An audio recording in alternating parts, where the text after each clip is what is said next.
À l'heure du bilan de la saison estivale, 2 mois après le lancement de la LGV, la SNCF affiche sa satisfaction. Quand je dis sud-ouest, c'est toute la Nouvelle-Aquitaine. En effet, on peut dire que c'est un démarrage à grande vitesse, notamment sur la liaison Île-de-France-Bordeaux.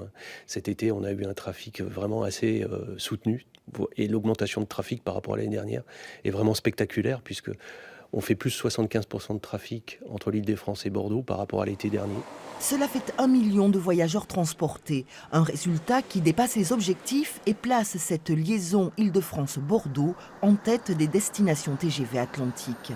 Reste dans les mémoires la panne massive de Montparnasse en plein chassé-croisé. Elle oblige la SNCF à développer une meilleure qualité de service dans l'information aux voyageurs. Les usagers ne savaient pas sur quel pied danser, savoir si leur train allait partir de Montparnasse ou d'Austerlitz, parce qu'il ne faut pas oublier que depuis Austerlitz, on sait aussi venir à Bordeaux comme par le passé.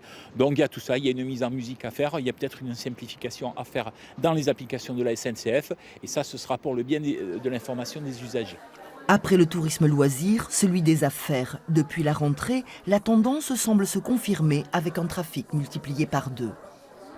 Cet automne, par exemple, les hôtels nous indiquent qu'ils ont une augmentation de fréquentation, notamment sur le tourisme d'affaires.